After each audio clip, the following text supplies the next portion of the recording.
Okay, hello everyone. Welcome to the first event of the New Digital Media Society. Tonight we've got Sam Scott-Thorne with us, as you can see. We're going to watch a little intro from his channel, and then we'll talk to Sam. I forgot I did that. Oops.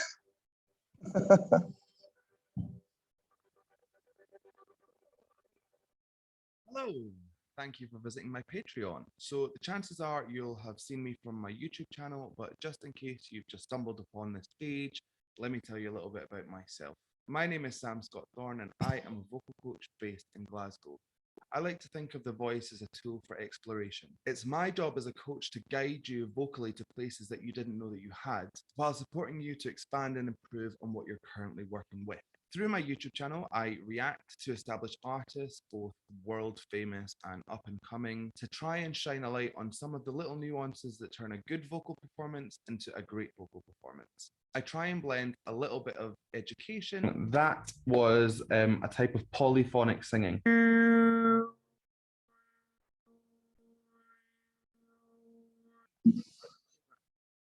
I scared? Am I scared? Yes. I hope he's getting paid double to do this because he's doing a duet with himself. And a little bit of entertainment. There's a lot of fry going on.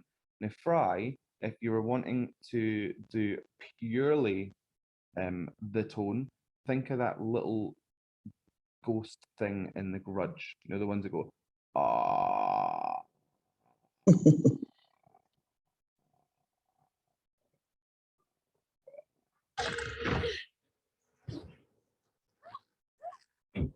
That's fry. What that? Into something that's hopefully just fun for people to watch, whilst also taking in little digestible pieces of knowledge along the way. I also post covers here and there and have guests come and join me for an In Conversation With blogcast where we sit down and focus on specific vocal elements. And I'll also be branching into little tutorial videos which will cover things like vocal harmony mapping, polyphonic singing, and lots more. Now, obviously, the way I edit my videos takes a lot of time and effort to produce. I think we'll leave that there, Sam. Yeah. That was a pretty succinct intro, yes. I forgot about that video. Listen, I don't have to do an intro now, so that works absolutely perfectly for me. So thanks very much for coming tonight, Sam. A pleasure. Thanks for asking me. I thought before we delve into the sort of the career side of it, we'll sort of get an idea of where you're from. So according to your bio, which I had a look at on your website, you were brought up in Pitlochry, is that correct? Sunny Pitlochry, yes, up north. And what was the sort of setup? Was it mum, dad, any siblings? Mum, dad, older brother, older sister. Okay. So my brother's 11 years older than me. My sister is 9 years older than me. So I think I was some form of happy accident. Okay. I think that's fair to say, yeah. Yeah. And in terms of the sort of the singing, the musical theatre side of things, when did that come in for you? So I've been singing for pretty much as long as I can remember. Back when I was a kid, I was in loads of like amateur dramatic groups and, you know, this, that, and the next thing with music in school. And my whole family is quite musical. So my brother plays everything, but he doesn't sing. My dad plays guitar. My uncle, he's got an OBE for services to music. So like we're pretty musical as a unit. I'm going to be nosy and ask, what is it your uncle does? Classical guitar. Okay. At the conservatoire. Okay. Or I think he's retired now. Philip Thorne. You can look him up.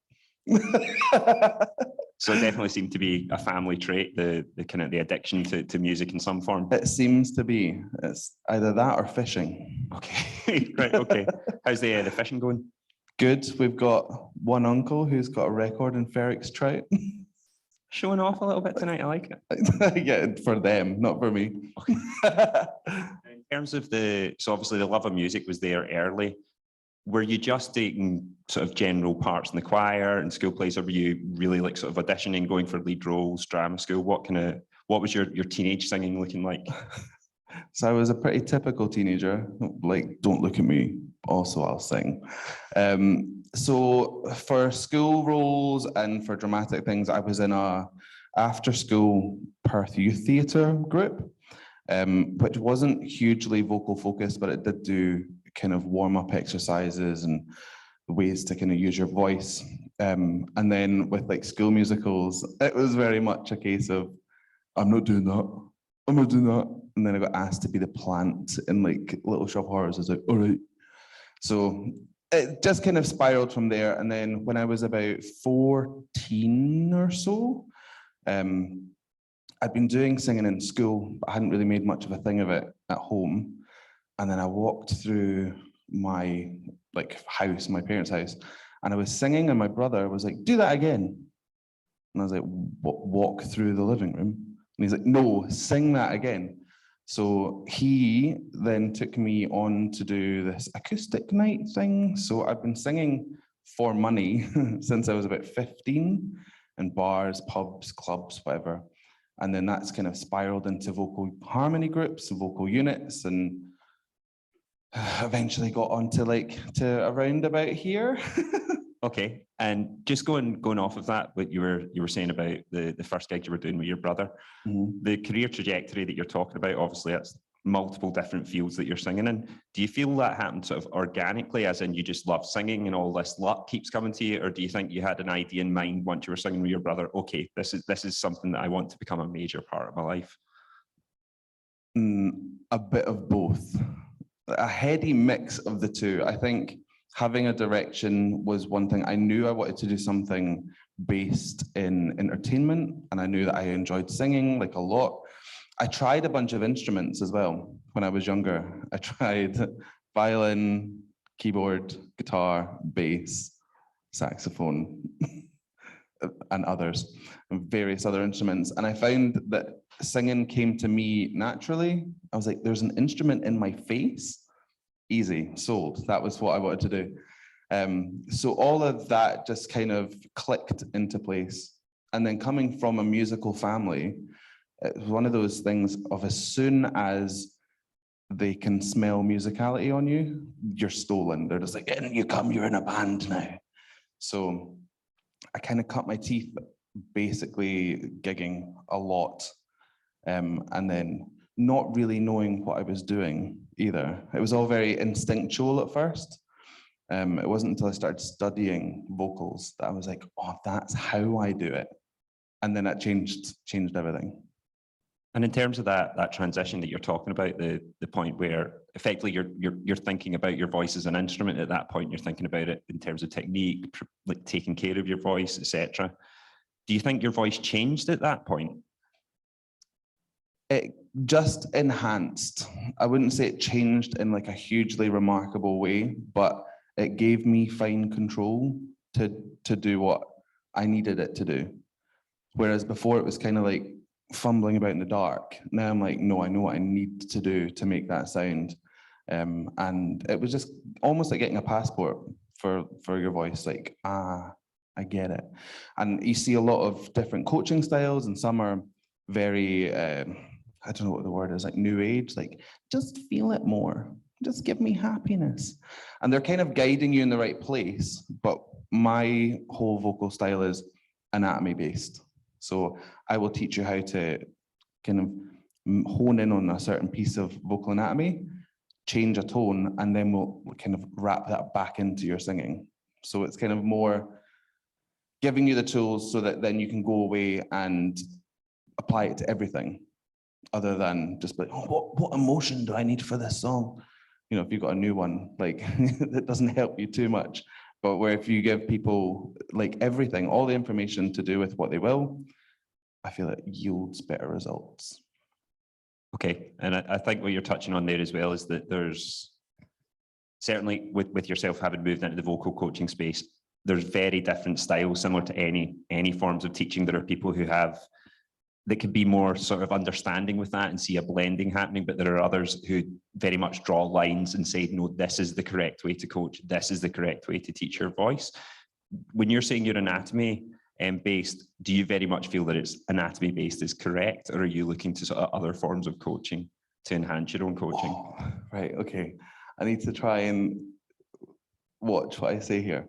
So with vocal coaching and vocal coaches, there can be quite a lot of misinformation, and also not all of it is malicious misinformation. So science and our understanding of stuff changes through the years.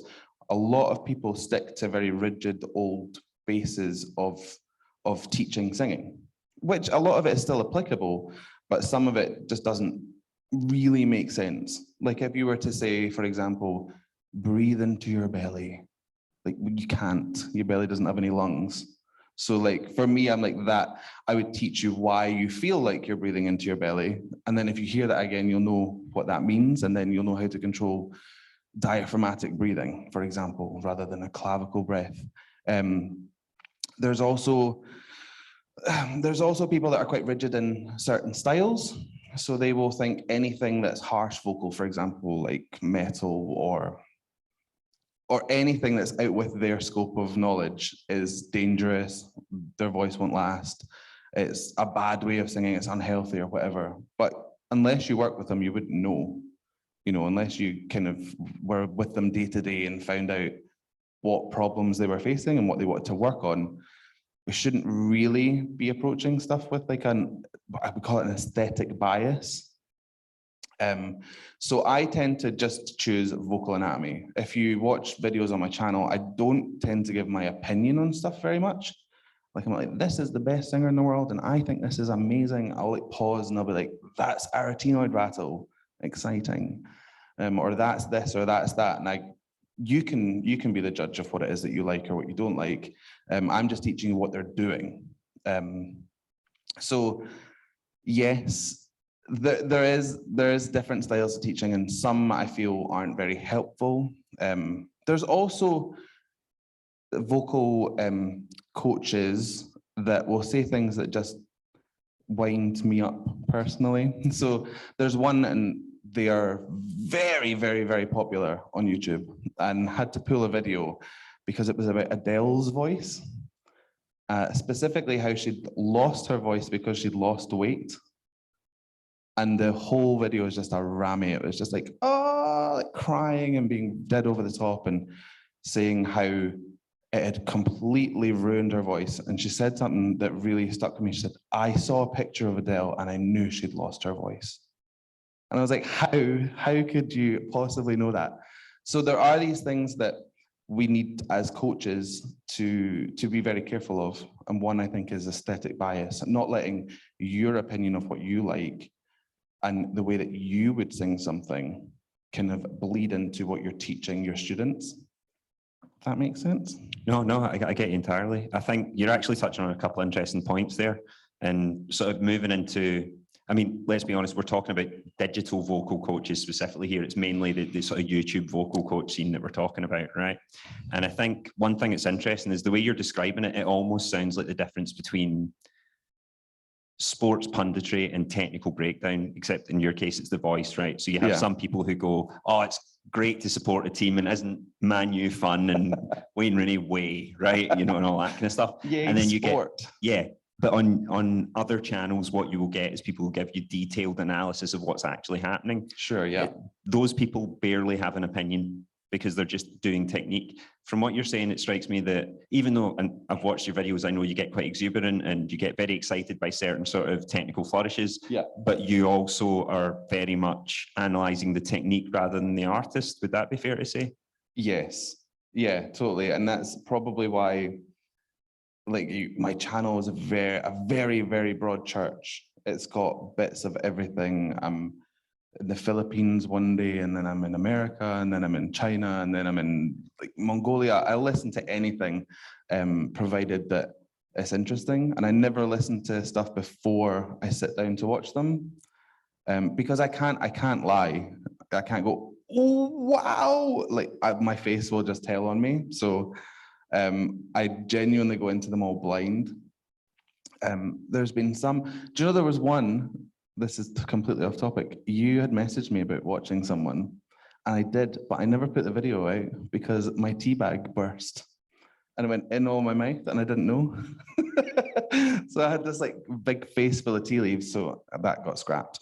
Well, I imagine that must be a nightmare, is how many videos don't get released for this, that, or the next thing. And particularly if you're talking about that you don't like to fake reactions, does that mean if you're 5 minutes into a reaction, something happens, whether that's the audio going or a tea bag splatting in your face, are you saying that that's it, that video is done then, majority of the time? Well, with the teabag situation, I didn't know until I went to edit it, which was dead fun. I'd done 3 that day, which was great. Very rarely will I not put a video out. At one occasion I can remember, it was a video that was live, and it was not live at all. And I was like watching it and trying to explain. I was trying to explain how it might be live. And then I ended up going, this is annoying me too much. And I stopped. That's probably the only time that has happened, apart from tea-based injuries, situations. Just before we sort of start delving into the YouTube world, just want to move back from, so we were just what you were saying earlier on about the gig in your family. So you're in Pitlochry, you're gigging. How does the move to Glasgow happen? And when does that happen? So I moved to Glasgow straight out of school to study 3D animation and digital art, which I did about 2 months of and then dropped out, which is kind of stupid because there's digital art up there that I did. So I've kind of come back to it somehow, just called my name. And then ended up living in Glasgow for 3 years before moving back to help my mum out with her business during the recession, and it was all a nightmare. But yeah, Glasgow's always been home, if that makes sense. Pitlochry is where I grew up. Glasgow is home. It's always kind of felt like that. So I came back to settle down here. And through going back home, I was always gigging. So you'll find with lots of people that have RT kind of jobs, they'll always have like side gigs. So my side gig was like hospitality and running my mum's shop. But I was always gigging the whole time. I don't think I've stopped since I was about 15. Just speaking of hospitality, we should be honest, this is where we met, Sam. This is where we met. Myself and Sam used to work in the Finiston together for a moment or two. Oh, the Finny. It was the joys, quality seafood, gin. What more could you want, right? My till name was Sass Master. I remember, very accurate. There's a lot of waistcoats and bow ties from what I remember, Sam. Yes. Yes. Mm-hmm. It was a dapper time. And so you were talking about the side hustle thing. So that's the way it's. I imagine from the way you're describing it, music was sort of semi-professional then. There'd probably be times where it was more up than down, etc. But as you were saying, those side hustles enable you to continue music as a career. Is that correct? Yeah. Yeah, and I think with anything artistic, it can, and you have to brace yourself for it being a feast and a famine. So sometimes you've got too much work. You have to stop, like, say no. And then other times you're like, please, anything. So at the moment, like, I have been completely self-employed for about 5 years now, just doing purely vocal-based stuff. And it's kind of thanks to YouTube as well as one of these excellent kind of resources to boost my name and what I do in a kind of a fun way, if that makes sense, because it's quite stuffy, the world of vocal coaching. You know, people can be quite serious, you know, and you get quizzed, you know, so they go, oh, you're a vocal coach, are you? What's the singer's formant? What's the optimal kilohertz for this? And I'm like, okay, cool. You've proved your point, you know a lot. And it's sometimes it's a fun, engaging community, but sometimes it is a wee bit stuffy. So I like to keep it fun. And well, this actually transitions nicely. So the transition to YouTube.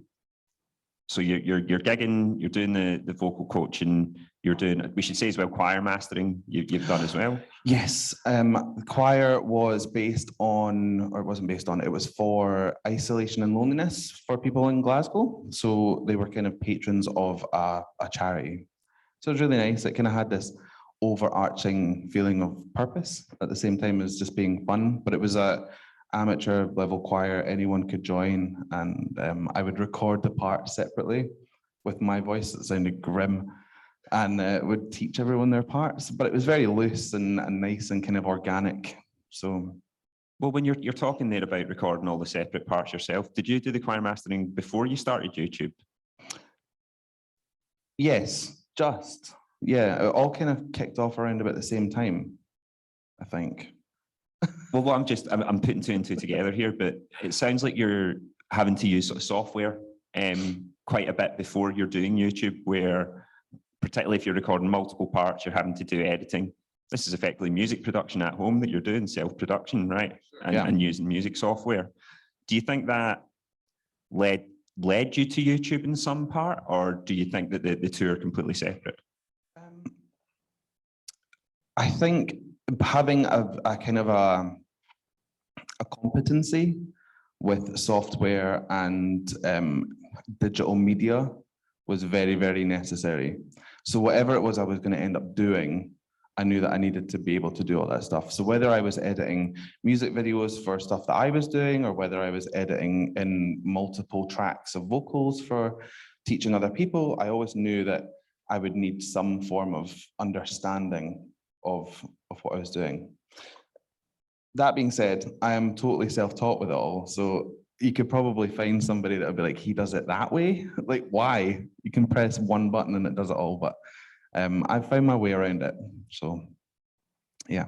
And have you found that there's I think we're similar ages, Sam. There's a time when you're, let's accept the fate. Salt and pepper. It's around the corner. It's around the corner, Sam.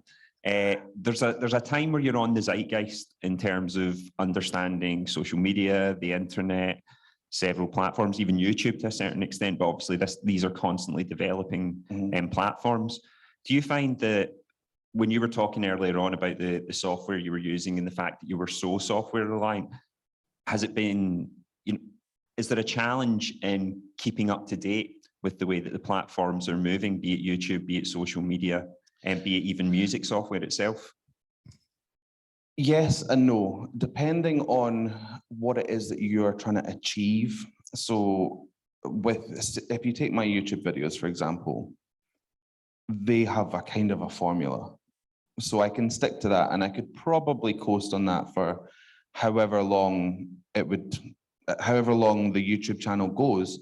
I could add in more features. I could do more cutaways and segues and stuff, but for the most part, that is fairly set.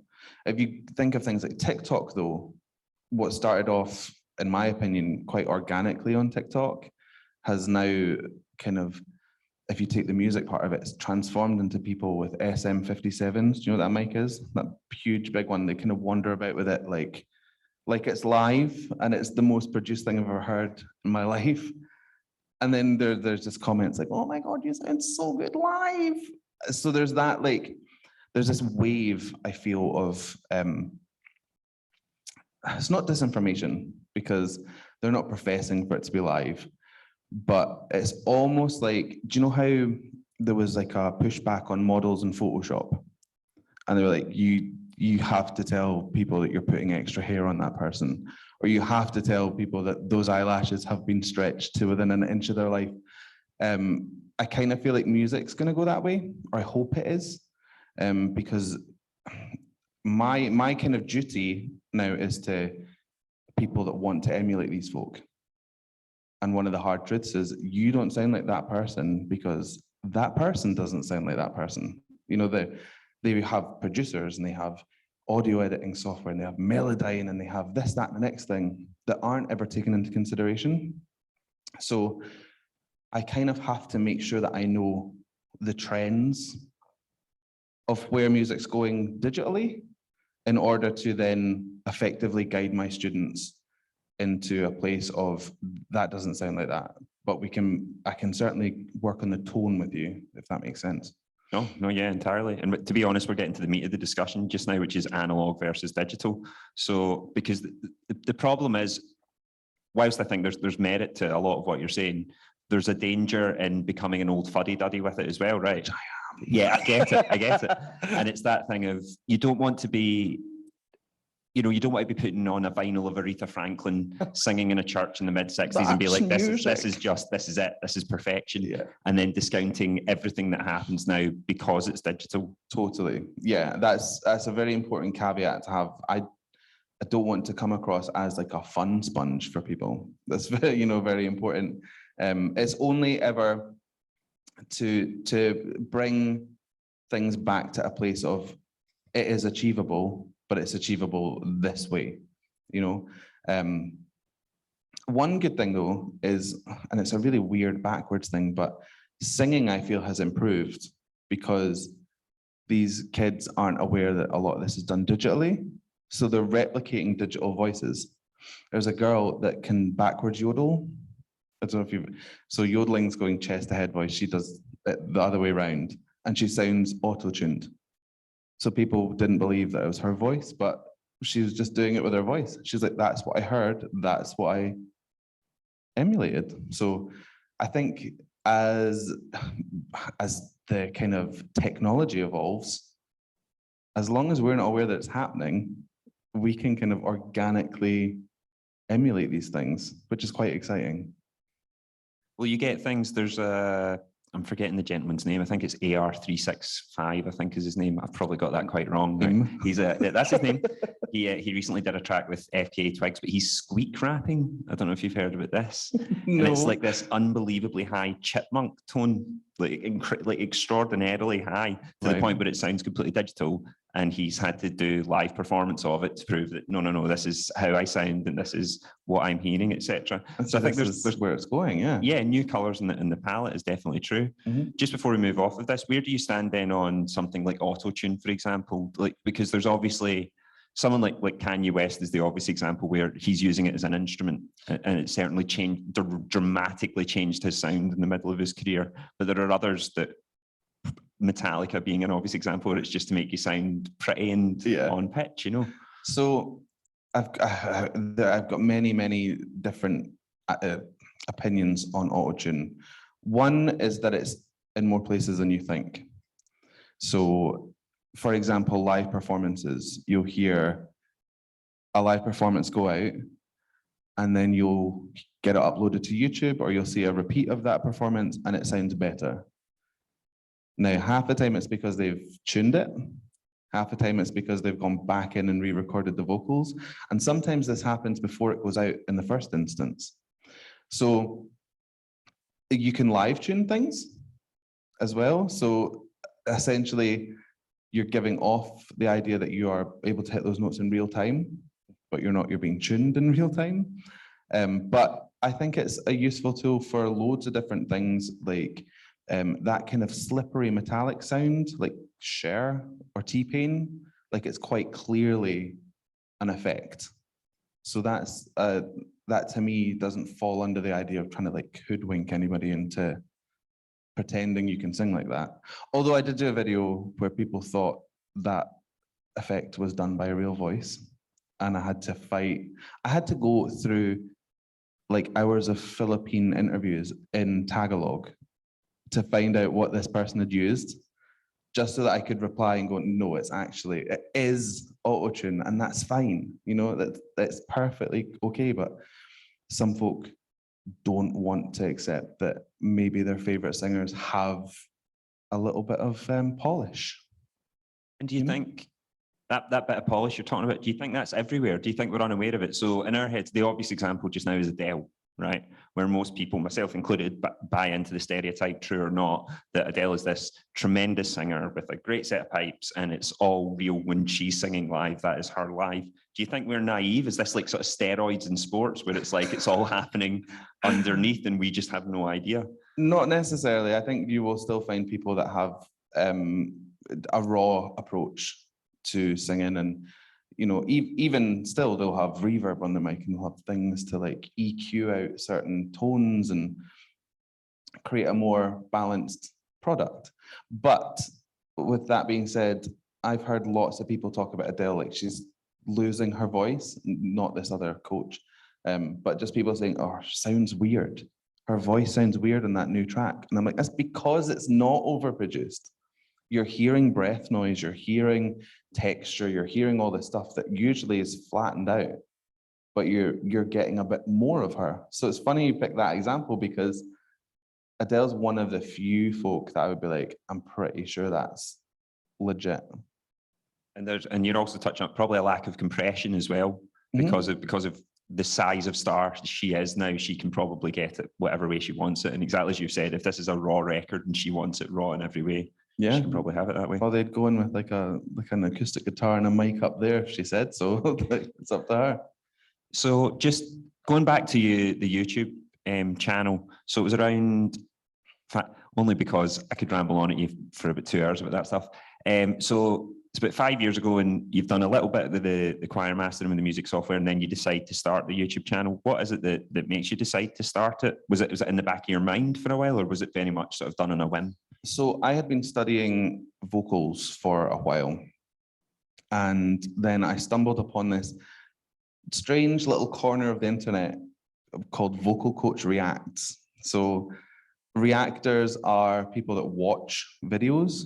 It doesn't have to be music, but they'll watch anything, and then sometimes they'll like fall off their chairs, and it can be really contrived and whatnot. But with the Vocal Coach Reacts, it was people critiquing singing.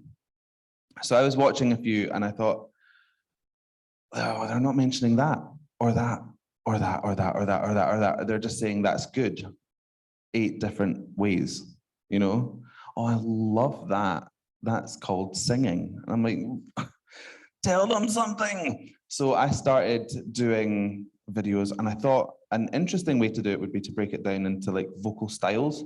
So I'd do an entire video on vocal harmony groups, and then I'd do an entire video on intimate style singing, and then I'd do an entire one on opera or whatever. And I would get people in to come and chat with me. So it was a bit more podcasty, if you like. But funnily enough, I attracted people to the channel who were going, watch this person. And I was like, all right, never heard of this person. That sounds good. Let's do it. And then the more I did that, the more people would come in and request other stuff. And it just kind of snowballed into this mental job. And so in terms of the videos that you were describing just there, I would imagine, I could be wrong here, but I imagine that the pickup on them is perhaps not as large as when you react to BTS. I do get quite a lot of attention for the BTS ones, yeah. Well, let's touch on demographics then, and the actual breakdown of your YouTube channel. So when you're first starting out, every YouTuber is just clutching at straws. Every subscriber is wonderful, and it's amazing. Do you remember things like, do you remember the first time you got 1,000 views or you hit 1,000 subs? Were these large moments to yourself? I don't remember 1,000 views. I remember uploading a video, going to bed, and then I woke up and it had 3,000 views. And I was literally like looking around like, what? And then it started off with this, I would say would have to attribute it to a K-pop band, which it wasn't BTS. They're called EXO, and loads of EXO fans just kept requesting more and more videos. So that kind of ended up snowballing into other people. And then I always tried to mix it in with something different as well.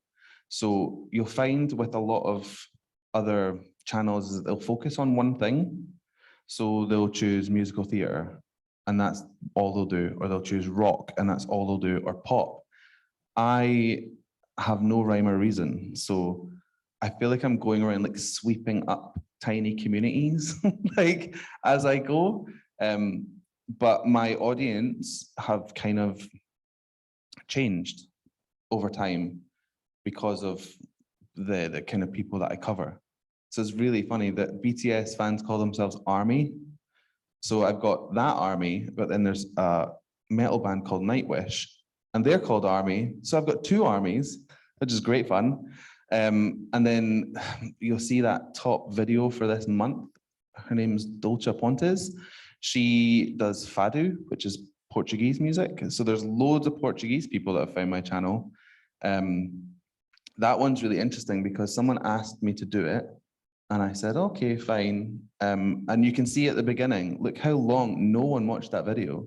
If you go up a wee bit, you see there, that blue line, it did terribly, like 100 or so views. And then it just went crazy. It's had like over 200,000 views. Now, this is something I wanted to touch on. It's actually good that we're looking at the analytics just now. In terms of spikes, this is a perfect example of a spike where things are just ticking along and bang. The majority of the time, can you identify why that happens? Or are there times where genuinely you're looking at something going, I have no idea what's happened here? So I have a kind of a tinfoil hat theory that YouTube tries to push me as much as it pushes an audience. So it will boost videos that it knows people will watch. And I think, I can't guarantee it, but I think the algorithm chokes other videos to try and go, well, all YouTube really wants is for people to watch your videos because that generates revenue for them. So I think they go, that one was popular, let's not boost anything that's not in that realm. So all the BTS ones, for example, went crazy and they got boosted to everyone. And then things like a Portuguese singer from the 90s, they're like, nope. But eventually your audience will find you. That's one thing I should say is if you're wanting to go into YouTube and you're wanting to talk about things that interest you, then stick to your guns. Because eventually I feel like your audience will find you no matter what. Well, just before I was going to go through the actual analytics for us, just before we do, the point you were talking about there with the algorithm, obviously, I think people even outside of the YouTube world are aware that these things run on algorithms. Certainly digital media students, it's a lot of what we do. Are you, how do I put this? Are you focused on it at all? So whilst you're aware it's there, are you trying to work to it? So an example would be you post a video, it doesn't do very well. You post another video of a completely different genre. That's very successful. Do you go, quite tempted to run that genre video again? The very short answer is no. The long answer is that was laughably like unaware that this existed up until I hit about 55,000 subscribers. I was asked to do a collaboration with somebody. And they said, all right, well, we'll pick our most popular videos. What's your most popular demographic between, and gave me these parameters. And I said, how am I supposed to know that? She was like, well, your analytics. I was like, my Anna what's? And she looked at me like I'd just grown a second skull. She was like, are you serious? I had no idea. Just want to make sure I got that right. So you were at 55,000 subs when you first realized that you should check your analytics, yeah? Before I was told that it existed, let's not get too far ahead of ourselves and say I check it. Okay. So I was asked, well, how do you choose your videos? I said, I wake up, I go on YouTube and I go, that one. So I've never had a rhyme or reason to my videos. And I find that hyper-focused people, I mean, my views have been, you can see it's about 500,000 a month on average.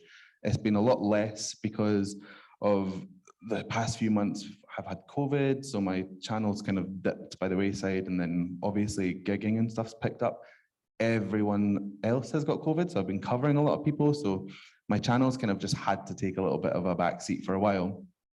But I forget the point I was trying to make. But yeah, I don't have a specific setup to driving my subs or driving my views. And I find that people that do, they struggle more. They kind of get obsessed with it. And then they get manic, and then they'll start putting out videos that they think people are going to want to see. And I don't want to say that's inauthentic, because I'm sure that they are authentic people, but they're kind of, it's called chasing views, I think people call it. Yeah. And they'll go for like super popular videos, but won't have anything to say about them. They're just doing it because they think people will come and watch. But if it doesn't come from a place of genuine interest, then people aren't going to be interested in you watching it, if that makes sense. I get you. It's like if you do the mukbang video and then the Pokemon card opening and you're just following trend after trend, yeah. people will be aware that you're following those trends and Speaking my truth with like a sad face. Yeah, that. I get you. And you actually have, I would imagine, well, having looked into it, you seem to have a good subscriber to like views ratio, a good subscriber to like ratio, and that like there are people interacting. It doesn't seem like there's a lot of dead subscribers on your channel. It seems quite an active audience that you've garnered. Yeah, and the funny thing is that I kind of know them. So if I do like a premiere, I'll see the same names come up. I'll be like, oh, hi, how's the kids? What's happening in Greece? You know, I know where they're from and what they're about, and it kind of has become like a bit of a community. And then that helps again with, I can put out whatever I want because my audience are there to see what I'm watching today. They're almost as blind to it as I am, you know. So like, what the hell is he watching? I get loads of messages like, I would never have watched that before, but that was cool, thanks. I'm like, well, someone suggested it to me, so thank them. Would you be able to walk Ola just through the analytics just now, if that's okay? I can certainly try.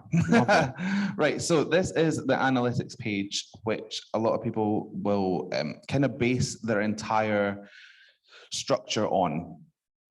It gets set up into your kind of overview, which gives you like a basic idea of how you're doing, but then you can go into, say, reach, engagement, audience, and revenue. So reach is kind of showing that even though I have been doing not very much on YouTube lately, it's still kind of, what do you call it? It's still kind of fairly standard. It then shows you like what people are searching for to find you, if that makes sense. Keywords, yeah. And then it shows you as well, like how people find you. So YouTube will suggest a certain amount of videos to people on your behalf. And then it shows you how many will take you up on that. So if you were wanting to really kind of guide your audience or guide YouTube into making your channel more successful, the ones that it's promoting, you would want to then do follow-ups so that you know that it will keep feeding that algorithm. So you can end up on like a pretty steady track that way. But like I said, my channel doesn't really work like that. It's very organic in the way that I've set it up. I say set it up like it was there's any structure to it whatsoever. I kind of fell into it. Impressions, I think that is just like the amount that your video gets in front of people. Whether or not it's watched or not is a different story. If you go to engagement, this will show you that it shows my live streams, which are absolute chaos. Don't do live streams. And then it shows you kind of the audience retention kind of levels. Now, another thing, when you start, if you start a channel, don't get hung up on audience retention, because 9 out of 10 times people will open a video and not realize what it is and then click off of it. Or a video will come up because it's been suggested and it will autoplay and people go, oh no, I don't want to watch that. So they're like, oh, people have only watched my video for 2 minutes. But in reality, it's versus people watching your whole video versus people that are watching it for seconds, realizing that it's on and switching off. And then obviously some people that think you suck, but that's fine. That's another conversation for another day. If you go down to the bottom, it kind of shows you on your end screen, you can promote other videos or playlists for your videos. So it's showing you what ones are working well by that point. Whoa, that's messy. This, I could not tell you what that says. Just look at it, it's beautiful though. Basically it says, oh, right, so if that's showing playlists, it's showing that some playlists are more popular than others. I would hazard a guess that the spikes are K-pop playlists on K-pop videos. Okay. Because people will binge watch stuff like that. It's interesting as well, just looking at this, obviously it's a more I'm imagining this is a more detailed breakdown than you normally look at. You can get unbelievably specific on the demographics here. Yeah, so if you go into like geography, it'll show you where, so my audience mainly is the Philippines at the moment, 18%, but it used to be as high as like 45%. So that'll just show you like how much it's kind of moving around. And then it goes into some really like specific countries. Like if you go hundreds of countries, it's weird. It shows you traffic source. So it will show you like what people are watching on, like their TVs or their phones or their like YouTube searches, browsers. It shows you how many times it's been shared. Doesn't tell you where, but it'll tell you how many times. So if people are sending it in WhatsApp groups, it'll tell you that, which I find, I don't know how they get that information, but there you go. If you go to age and gender as well, so you'll see my channel is kind of popular between 25 to 34. But then weirdly, I don't have a huge young audience. And you'd think that I would because I do K-pop videos or whatever. But then also you find you get a lot of people on the 65 plus realm that are just living their best life through YouTube. Okay. They post so many comments. Just to interrupt for a second, your videos are all family friendly, aren't they? Is that correct? I know I'm not saying you police your content, but there's no like cursing or anything. There's no restrictions on any of your videos, are there? No. I don't swear. There might be the odd video where there's a swear in the lyrics, but me personally, I don't swear through them. So yeah, total clean videos. That's fairly mixed. So here, if I was to then now start to get into my analytics and become a very dedicated, hyper-focused YouTuber, what would I do with this?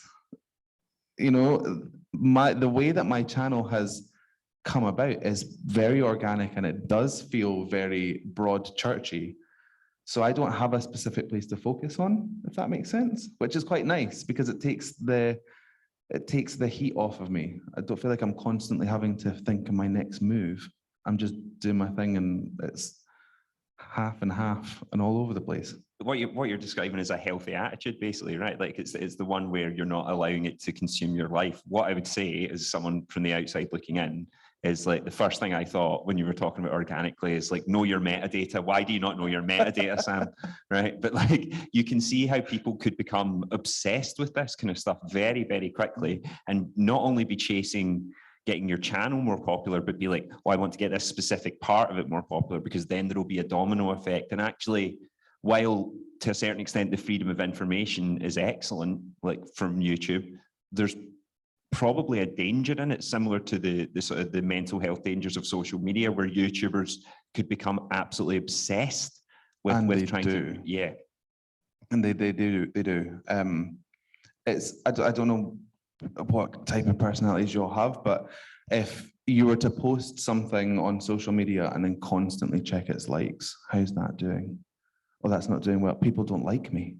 You know, you get into your head about so much stuff that it can become actually quite debilitating. It can stifle you creatively and it can stifle you in your thought processes. So I'll get up and I'll decide today I feel like some metal, or I feel like Bhangra, why not? Or I'm gonna go Mongolian throat singing today. And I've got that option. I'm not hemmed into anything. And then I just go for it. And I think that's a much more healthy way to manage your channels. But I had to do work in a different way, which was where I built up community, replying to comments and getting to know my audience. And then it kind of we're all on a journey together, if that makes sense. So I feel like if you're going to be less hyper-focused, you need to be a little bit more accessible, or at least come across as a little bit more accessible. But that being said, like have your boundaries and don't read all your comments. I think that's probably the most important one there. Yeah. Can we take a little look at Social Blade just before before we finish up, if that's okay? So somehow I'm B ranked, which is fun. Can you just explain as well? I think not everyone will be aware of Social Blade. Just from your, I'm sure, massively in-depth understanding of Social Blade, could you run us through what that B grade means and what Social Blade is? Social Blade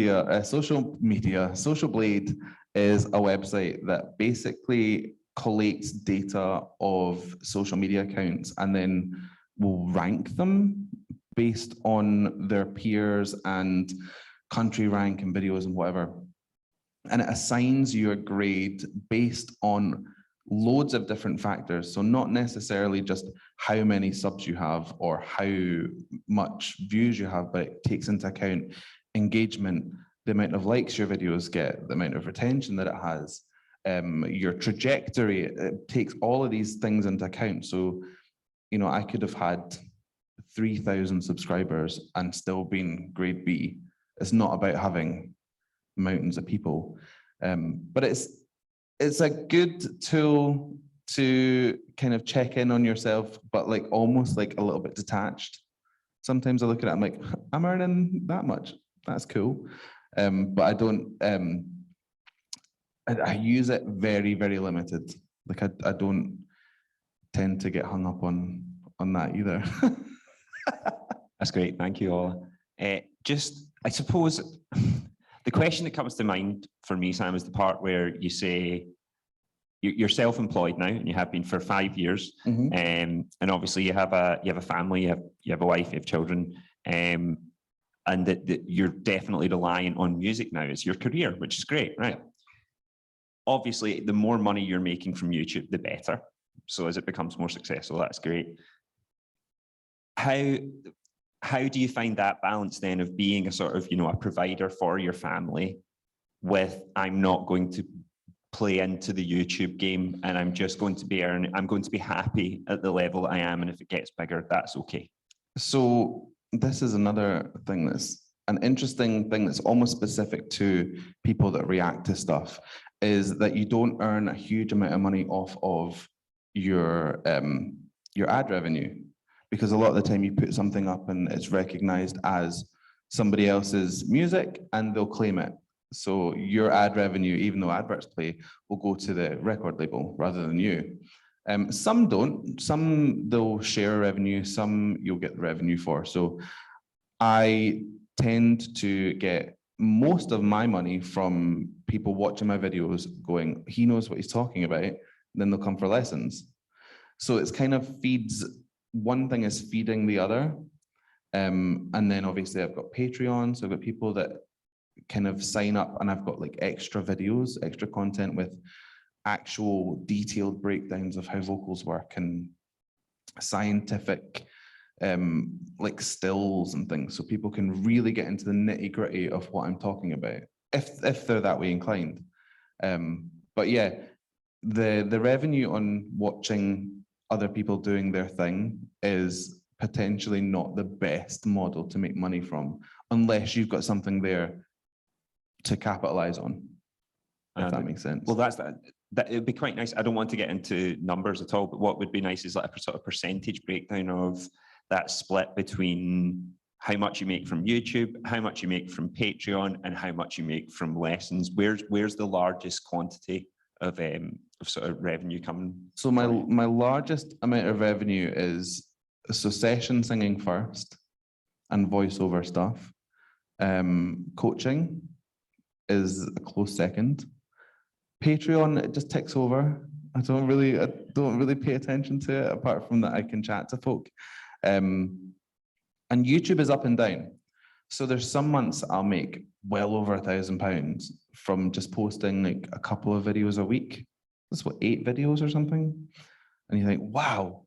But then there's other months that you earn like a couple of £100, whatever.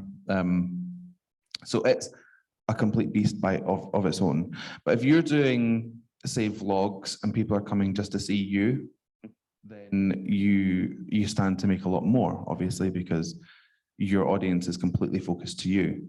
It also depends, which I found interesting. I didn't know this before I found out about analytics. It depends on where your audience are from. That will determine how much you make. So if I had a video that was really popular in America, I would earn more money than a video that was twice as popular in Russia, weirdly. And I think that's because they base it on consumer trends. So an American audience is more likely to buy stuff that's advertised to them, and a Russian audience is not. So they'll then say, right, you can have 70 pence per 1,000 views on this, and you can have £4 on that one. It's wild, the difference. Which is another thing that then allows you to look, and if you're purely wanting to use it as a money-making venture, you can go, I'm only going to make content that is focused towards this audience. So there's loads and loads of ways that if you use your analytics correctly, you can really utilize what YouTube has to offer. We're just coming to the end here, just for the Q&A, but I think the sort of the lesson that I'm getting from you there is, if you want to, you're not judging it, you can run your YouTube channel by the analytics, and Totally. Yeah, that's a way that you can go. But if you are going to do the organic thing and you're going to sort of stay true to yourself, it strikes me I think you're quite right to do this. It strikes me you've got to have a side hustle, and effectively you have to use your YouTube channel as a big advertising board. It's just a sandwich board where you're going, look at me, give me more of what I already have. What's interesting is when we're talking about analog and digital is, yes, there's a lot of digital that comes from it. Do you find, just to finish up, do you find you miss the analog world at all? Do you miss the fact that, yeah, I know you still do session singing, etc., but certainly I would imagine there's less of you being live in a room, yes, and having that experience, especially during the Rona. It was quite a definite learning curve. So I had stuck to not doing online lessons until the pandemic, and then I opened it up, and it was insane.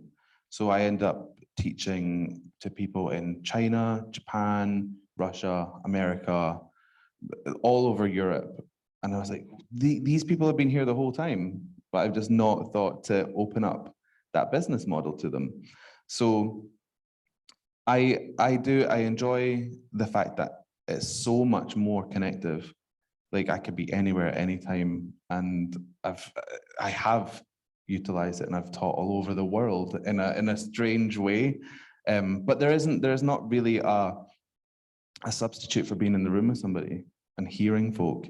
In fact, I was teaching, one of my first coaching sessions back was for a group of kids, and just hearing all these tiny wee angelic voices, I was bowled over.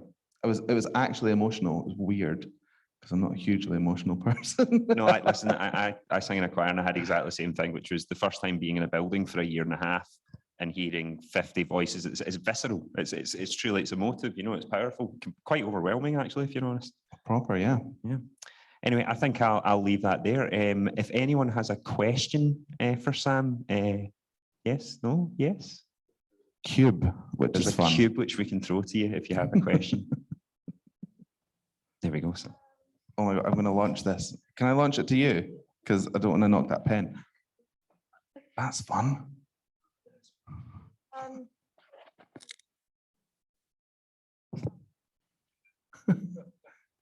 think I'll be able to shout. Okay, yeah, I can hear you. Uh-huh. Does anyone else use your content? Yes. Yeah, I end up on these compilation videos. So if you hone in on a specific singer, say, and you type in vocal coaches react to such and such, then I'm on them. And I only found out about them because YouTube suggested one to me. And I was like, that person in that thumbnail looks really familiar, but it was tiny, and it was me. So yeah, I've been used in a few of them, and there is a guy in Russia who translates some of my videos into Russian. He dubs over them, but he asked me if he could do it. And I was like, cool, go for it, man. It's fine. I think if you asked me if you wanted to use it, I'd be like, go for it. That's cool. I'm fairly breezy with the whole thing. But funnily enough, there was another reactor, vocal coach person, and she said yes to the same person. And she had videos that were like about 100,000 views, and she was like, cool. He put up one of her videos and it got like 1.5 million views straight away. And she was like, why? I don't understand. But he's catering to his audience, which is Russian people watching this specific singer. So Yes, is the short answer to that, and the long answer was back there. Just a wee follow up on that. How do you feel then? Because obviously you're reacting to other people's art. How do you feel about the idea of people reacting to you reacting as is becoming more common? Yeah, exactly. But this is becoming more common as people reacting to reactions. How would you feel about that? I welcome it. Absolutely. Well, yeah, I think it's fun. And you've kind of made a good point there. Is I don't feel like I have much ownership over all of my content because my content is watching other people's content. So if somebody then decides to watch me watching somebody else, it's just coming full circle. And that's fine. As long as it's not like a total burn video, like people saying how bad I am. It's not good. Do we have any other questions?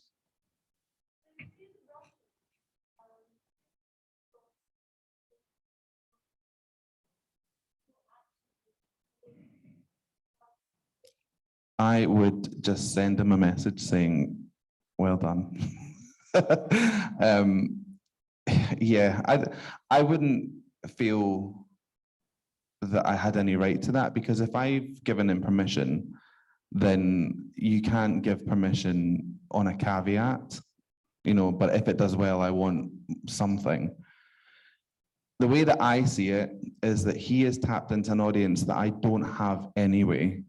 And then if these people want more of me doing that so he can translate them, they're going to have to come to me and comment on my video asking me to do more of that person. So in a roundabout way, they're going to drive engagement with me anyway, if it's going to work out that way. And if not, then it's all good, all good. It does bring up an interesting point, though, the idea that if you look at samples in music, for example, people usually pay rights for a sample and it's just a direct fee. And then it's just, I've paid you £10,000 and now no matter how popular my record is, that's it, you're out, okay? And then it does really well. Well, this is my point, right, is the one that whilst you say that you would say, well done, and that's great, right? Even though you're giving permission, there is an argument to be made that if the video proves to be exceptionally popular or there's a large amount of revenue, that perhaps you would be entitled to that revenue, or at a minimum that you should be paid some form of fee at the beginning for the rights to that video. Yeah, and I think if you're that way inclined, like totally business savvy, which I think I've proved I am not, then I would possibly put that into the kind of terms and conditions. There was an interesting thing with this person that overdubs my videos, is that I said, yeah, that's fine, thinking it would take him ages to overdub my video, and I put one up and he had put one out like 10 hours later. And I was like, that's a little bit fast, because if I had any organic audience coming to watch it and trying to read with subtitles, they're just going to go to you. So I did set up you need to wait like 28 days so that I can see how it's done. If that yeah, I wasn't expecting him to be that rapid. He was very fast. Stay off of my turf. Yeah, that's my channel. But if somebody if somebody put my video up in its entirety, with no changes whatsoever, and they were just posting my videos, there is a way to get that video pulled. So I could go, there's a copyright tab, which funnily enough, I thought was just me getting a row for copyright. But if people use your video, it goes up there and you can flag it and say, no, I've not given permission, and they'll pull it down. Interesting. Any other questions from anyone?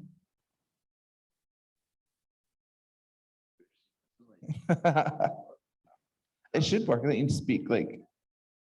I don't know. There you go. I was just going to ask, have you ever had anyone you've like reacted to, like musical act, actually like respond to your video, and how's that been when it's happened? That's happened a few times. Very interesting. The most recent one was a band called Small Town Titans. They did a version of The Grinch. And I said, I don't think this is live. And I said, I can see, and I slowed the video down and I like boosted it quite rudely so you could see his face going away from the microphone before the vocal stopped. So you didn't hear any of that. And And I was like, could be that it's been filmed twice and it's over different angles. And I gave a bunch of options to say like, could be this or it could be overdubbed. And he replied, being like, that was really interesting. Like, thank you, man, blah, blah, blah. And I know that he's actually a coach as well. And then he told me that it was overdubbed. So I was like, yeah, that was good fun. But yeah, I've had a few that I've gotten in touch, and just all of them have been very like nice, and they just say thanks. So that's cool. It's really weird though, because you don't expect the person that you're watching to watch you back, you know, and be like, oh, that was cool. There was another band called, I can't remember what they're called. But they're a Hungarian band, I think, and they shared my video on their Facebook page to like 100,000 people or something, which was dead fun. And they said, oh, I found this really interesting, you will too. So I think that's kind of where I know that my channel is going in the right direction, is that if people are watching me talking about their vocals and they're finding it interesting, that's got to be a good sign. You know, other than this person fell off their chair watching me, blah, blah, blah. So yeah, I had a few. Definitely sounds a good sign, although there is a question of narcissism when you're talking about searching the name of your band and then putting vocal reactions after it. That's an interesting point. Any more questions from anyone at all? Yeah.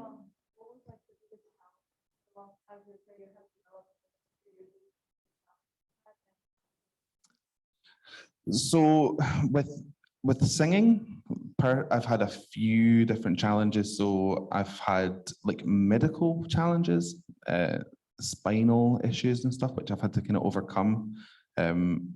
So that would be like one thing that's purely physical, and at least there's a way to kind of get around that. Mentally, and this falls into YouTube as well, is if any of you guys, do you have YouTube channels, by the way? Does anyone have a YouTube channel? No, right. If you do, or if you want to become some form of an influencer or whatever type of social media direction you go in, you have to have a really thick skin. Like putting out positive content and then getting a comment like, I hope you die, is really jarring the first few times you get it. You're like, whoa. But then I kind of find them funny now. So you develop a bit of a thicker skin, but that's something to be really mindful of. In fact, that was something that I wanted to do for like friends who were teachers, because I've heard that being a YouTuber is now the pinnacle career for kids. Astronaut and YouTuber, possibly TikTokers overtaking that. But you have to basically be very, very at peace with yourself and know that, you know, hurt people. So people will come out and say horrible things to you, and they don't think much about you. They just want to get a reaction, or they want you to respond to them. And if people ignore their comments, they get more and more vicious or violent or whatever. But if I get really, really horrible comments, I just pin it to the top of the page. So it's the first thing anyone sees. And then like people that watch the videos take care of it for me. They go, why would you write that to someone? I'm like, yeah, why would you?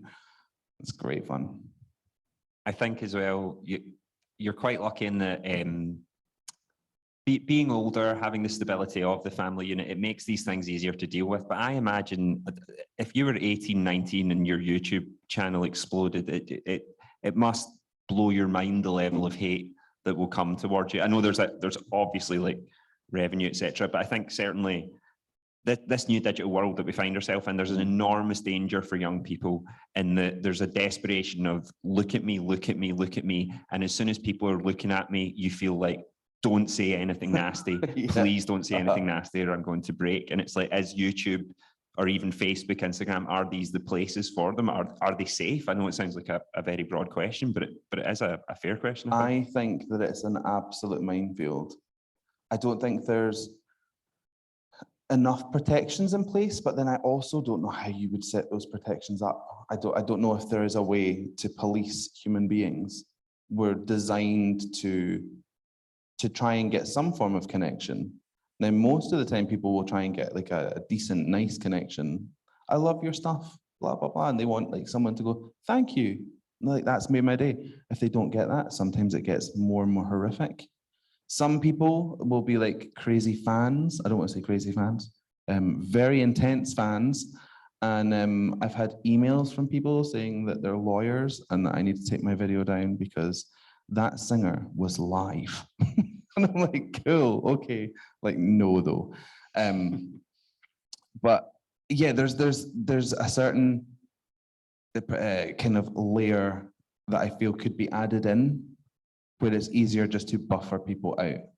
But YouTube it does all right. It doesn't do too badly. But I described it as if you were to walk down the street one day and the first 9 people say, oh my, I love your eyes. Your hair's gorgeous. You look amazing today. And then the 10th person just punches you in the face. You're not going to go home and go, 9 people complimented me today. You're going to talk about the person that punched you in the face. So I think that's the way that we are kind of geared up, is that we will focus on the negative and ignore the positive as long as that negative is there.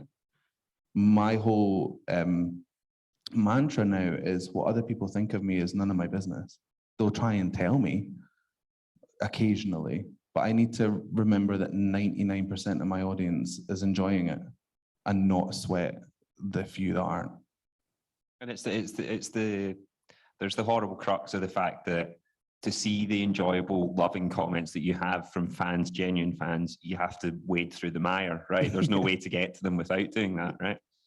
Yeah, no, I totally. And I know of a few people that they outsource everything.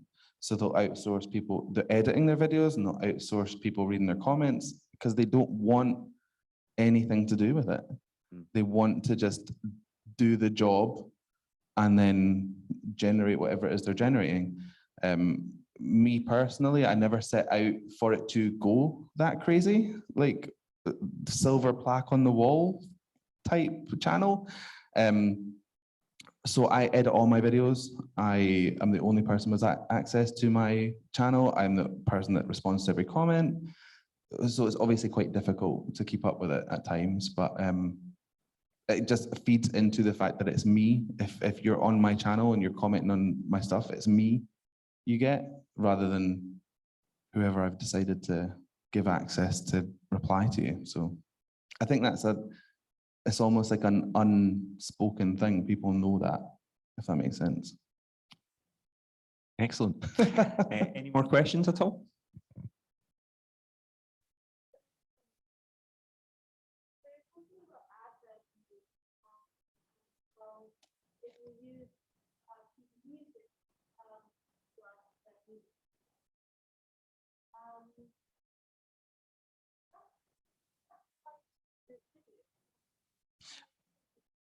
Yeah, so you can get 2 types of copyright strike. Well, 3. Let's break it down to 3. So one is audio, where whatever system they use has recognized the audio of the song, and you can get a copyright strike on that way. But it'll be a copyright strike that doesn't affect your channel.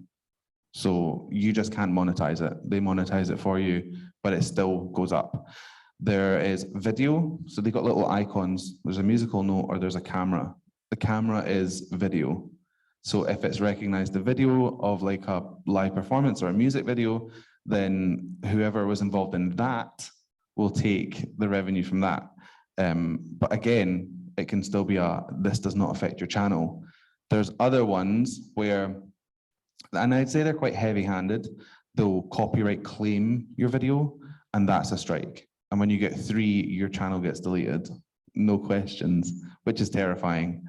But again, I've used my channel as like a supplementary arm of my life. So if my channel went away tomorrow, I could live with that. But I know a lot of people that kind of, they base their entire lives on their YouTube, you know? So it's a terrifying prospect. And I think the appeal system for that should, again, be something that's a bit more user-friendly and fast. Any more questions, guys?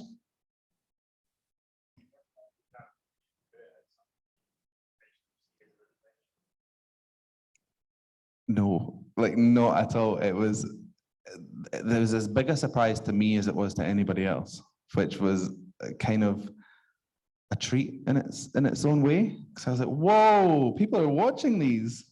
That's fun. And then it just snowballed to the point where I was speaking to other YouTubers and I was like, don't call me a YouTuber. But I had more subscribers than they did. But then they were obsessed with the number of subscribers they had. And I was like, I don't know how many I have. But then it just crept up and up and up. And people were kind of amazed. Well, other YouTubers were amazed at how little I studied YouTube. But I've only ever kind of used it as a way to communicate the stuff that I know. And I think that people can kind of tell when something's contrived. So I think that's how my channel did well. The world will never know, I don't know, but I feel like that's maybe one of the reasons. But yeah, I had no idea. It was a shock to the system. And just to clarify, if your YouTube went down tomorrow, you would still be okay, like as in like, but there are definitely people who are at your level, at the same level as you, that would not be okay. Is that be fair to say? Yeah. Yeah, there are people that have a third of the amount of subscribers that I have that put more into their channels so that they get more out of it. Whereas I don't focus on it like that. And for some reason, that has just made the channel snowball. And I think much to the annoyance of these people that really do focus very, very hard. And then they get a dour brain like me going, what's an analytic? And they go, oh, I'm going to kill you. But yeah, if my channel went tomorrow, I would be able to survive because I've got, it's just, like I said, it's a supplementary arm of what I do rather than the main thing that feeds off of everything else. Any more questions, guys? Lovely. I'm going to ask you two really quick ones because we're nearly wrapping up. No, two very quick ones. One was just recently in digital media, we've been studying about regulation specifically to do with Facebook. I don't know if you've seen about this, the whistleblower that came out from Facebook, Frances Haugen. Oh, kind of. Yeah. So it's basically about the idea of should companies like Facebook be self-regulating or do they need government regulation? Mm-hmm. And actually the strange thing was I believed in government regulation, but had to take the opposite standpoint for a debate. And you go, actually, it is all a mess, isn't it? It's all a mess, right? Yeah. How do you find with YouTube as a platform, you were mentioning about things like the copyright strikes, the algorithms, etc., and saying that it's good, but there should be extra layers, etc. How do you find interacting with YouTube? Have you interacted with YouTube at all? Have you ever even dealt with the company, or is everything at a sort of an arm's length? So I have disputed a few videos. So you can claim that your videos are down for fair use, which is essentially that the content that you're using is not, I've described this in another video, is it's not being used in a way that you can enjoy it, which is ridiculous because it's still supposed to be enjoyable watching me talking about it, but it's not being used in a way that it was intended to be enjoyed, i.e. you're cutting it up and you're rewinding in some cases and repeating stuff. It's not a full breakdown of the video. So some of those claims can go through. Sometimes you send it off and it goes to the people that have claimed your video, and sometimes they'll release it. Sometimes they'll go fair dues. That's fine. Sometimes they'll say, nah, actually, we're still keeping it. And I think you can double dispute, but that sounds very game show to me. So I decide whatever they decide is cool. But yeah, the whole copyright system is fairly easy. I've got one big spiel that I've written down that I copy and paste into every dispute, which is just, I'm trying to educate people on singing. I'm not watching it in a way that's pointless. And I think because it's an educational video, it should fall under fair use, and it sometimes goes through, sometimes doesn't. The only other time I've spoken to YouTube was about getting a silver plaque for hitting 100,000 subscribers, which is nice. They went, you have to do something to mark the occasion. So I dyed my hair silver on camera. Do they genuinely ask you to do something for it? They just said, well, they don't say you'll have to with like a You'll gun have to your to, head right, or I've anything. got you, They I've just got go, you. oh, it would be nice to. And that made me think dyeing my hair was a good idea. It was not. But that was fairly easy. You just give them your address and whatnot. But I'm fairly sure that there are ways to get into the bare bones of YouTube. They do these seminars, Yes. and they have kind of these days where YouTubers go and network and talk about whatever it is they're doing. But they're usually based in London or New York or California or bigger kind of cities. And I also don't know what I would do if I got there. You know, like I watch videos of people singing. I don't think they'd know what to do with me, but yeah, there are ways. There are ways to connect with YouTube, but I've only ever dealt with them on like a very basic level. And then just one final question from me. Do you think from what you're saying there, you know, you're dealing with them at arm's length, obviously. Do you think that YouTube could be a better place to work for you? Is there things that you look at and you're like, that is not right, that this would be better? I mean, there's always things that could be improved upon. So totally in one respect, they change things quite regularly.